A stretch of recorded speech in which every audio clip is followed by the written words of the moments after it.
दिव्य अनेक प्रकार की बधाइयाँ बजी हैं, महोत्सव हुआ है।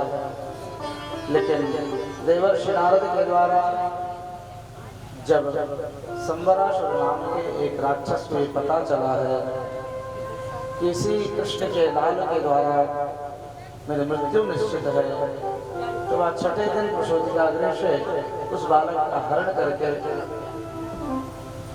और उसको लेकर के उड़ता हुआ जा रहा है। देवर्षि नारद के बहकावे में आकर के समुद्र में फेंक दिया।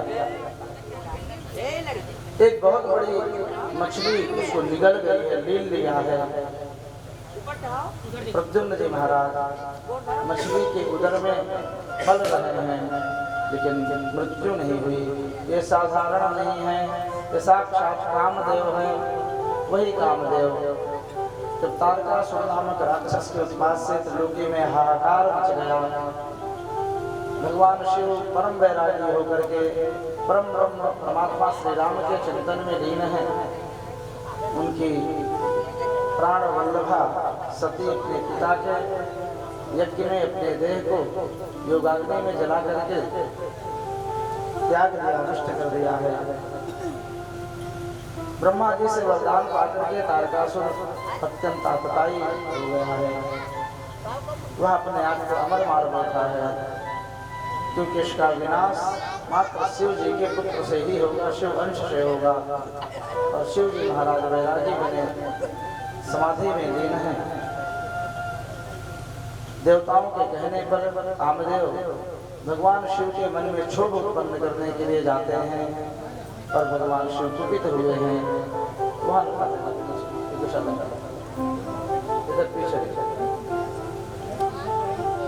और जो ही कामदेव भगवान शिव के समाधि में विघ्न पैदा की दी है, महामृत्युंजय भगवान शिव कुपित हो गए हैं और अपने कोपाग्नि में जला करके कामदेव को भस्म कर दिया।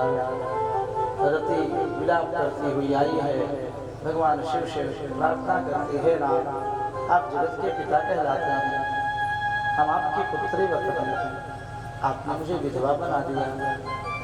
पत्नी का जीवन पति के बिना शून्य हो जाता है। अब आप कृपा करके हमारे जीवन को धारण कैसे करेंगे बतावें। भगवान शिव ने कहा, हे देवी धैर्य धारण करो। अब आज से तुम्हारे पति कामदेव अनंत के रूप से सर्वत्र व्याप्त रहेंगे और इनसे तुम्हारा पुनर्मिलन का जो संयोग है, द्वापरावतार में जब भगवान नारायण कृष्णावतार लेंगे द्वारिका लीला में, उनके पुत्र के रूप में तुम्हारे पतिदेव उत्पन्न होंगे। गोस्वामी पाद जी बड़े भाव से इस गाथा को संक्षेप में गाए हैं। जब शिव के सर नयन उघारा, जब शिव के सर नयन उघारा, जब शिव के सर नयन उघारा, जब शिव के सर नयन उघारा,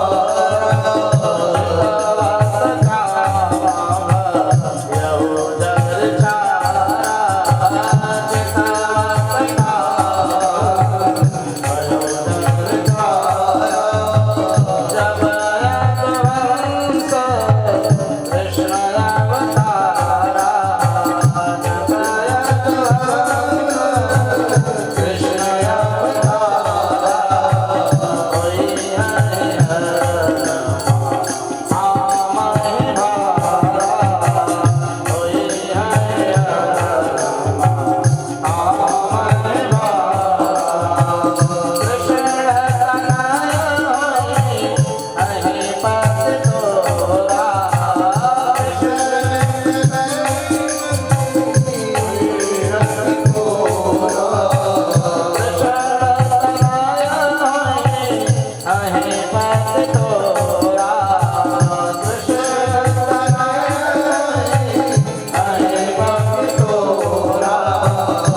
पत्रे भूयस्तमेव प्रत्यपद्यत।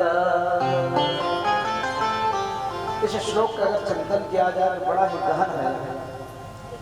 इस श्लोक में भगवान शिवदेव जी ने कामदेव को भगवान वासुदेव का अंश बताया है और है भी।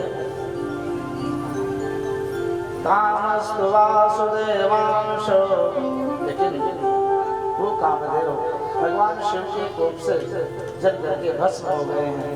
दग्धः प्राग रुद्रमन्युना, भगवान रुद्र के महारौद्र रूप से भस्म करके राख हो गए हैं। पुनः शरीर पाने के लिए भगवान नारायण के शरण में द्वारिका में गए हैं और उनके यहाँ लल्ला के रूप से प्रद्युम्न के रूप से प्रद्युम्न के रूप से कामदेव प्रत्यक्ष प्रकट हुए हैं। द्वारिका में दिव्य मंगलाचार हो रहे, बधाइयां मिल रही हैं।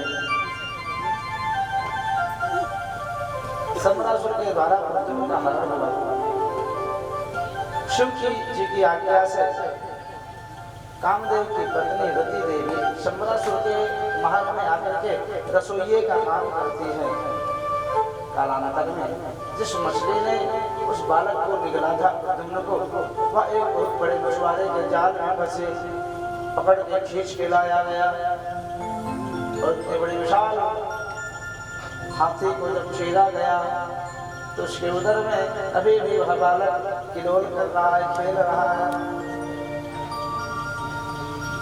रति देवी ने उस बालक को लेकर के पालन पोषण किया है और आज परम मुदित होती हैं। कितने वर्षों के बाद आज पतिदेव प्रत्यक्ष हमारी गोद में आए हैं। कितने वर्षों का वियोग था। इस छटा का ध्यान करते हुए एक संत ने बड़ा सुंदर भाव दिया। एक बात ध्यान से जानना चाहिए, तिवारी जी, इस विश्व ब्रह्मांड में पुरुष वर्ग में कामदेव से बढ़ करके कोई दूसरा सुंदर नहीं, कोई देवता भी। एक भगवान श्री कृष्ण और राम नारायण को छोड़ करके और स्त्री वर्ग में मनुष्य में देवियों में सबसे दिव्य सुंदरी है रति, कामदेव की पत्नी। चंद्र बदन मृगलोचनी सुंदर्यते सुकुमार, वह चंद्र बदनी मृगलोचनी रति देवी अपने पति को बालक के रूप में प्रद्युम्न के रूप में पाया है। अनेक करके दुलार कर रही हैं, खिलाए रहे हैं, अनेक प्रकार से उनका लालन पालन कर रही हैं। चंद्र बदन मृगलोचनी सुंदर्यते सुकुमार, अब अपने पति को गोद ले बिहसत विधवा नारी। ऐसे दिव्य लीला है तो विधवा अपने पति को गोद में ले करके किलोल कर रही, खिलाए रही हैं।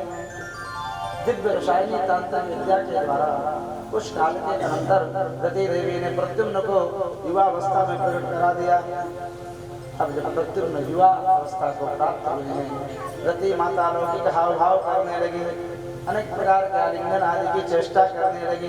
प्रद्युम्न ने बड़ी तेजी से डांट लगाई, हे देवी, ये तुम कैसी कुचेष्टा कर रही हो? तुम तो मेरी माता की तरह हो, माता की तरह तुमने मेरा पालन पोषण किया है, तुम ऐसे लौकिक व्यवहार कैसे कर रहे हो? रति देवी हाथ जोड़ करके खड़ी हो जाती हैं। हे नाथ, मैं आपकी मां नहीं हूं, आप हमारे पतिदेव ही हैं। मैं आपकी धर्म पत्नी रति हूँ। भगवान शिव के कोप से आप पूर्व काल में भस्म हो गए हैं। शिव जी की आज्ञा से हम आपके मिलन के इंतजार कर रहे हैं।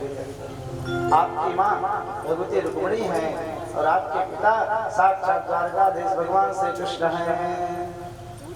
पूर्व काल के भगवान शिव के दग्ध की बात याद दिलाई है तो कामदेव को याद आ जाए अपने स्वरूप का। ओहो रति, तुम प्रेम से भाव से प्रसन्न भये हैं। प्रद्युम्न रूपी कामदेव का और रति का दिव्य मिलन हुआ। कुपित भय हैं प्रद्युम्न। रुक्मिणी ने बता दिया था, भगवान नारायण सुतः संवरेणाहितं गृहात् अहं ते कृता पत्नी रतिकामो भवान् प्रभो। जब जो प्रभु परिचय ज्ञात हुआ है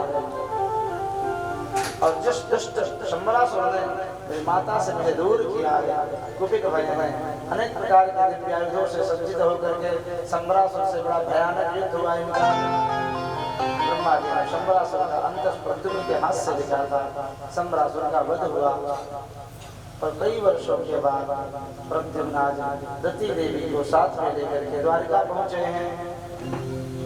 जब प्रद्युम्न लल्ला खो गया था रुक्मणी का, द्वारका वासियों ने, सैनिकों ने, बलराम जी ने बहुत खोजवाया लेकिन कहीं पता नहीं चला था।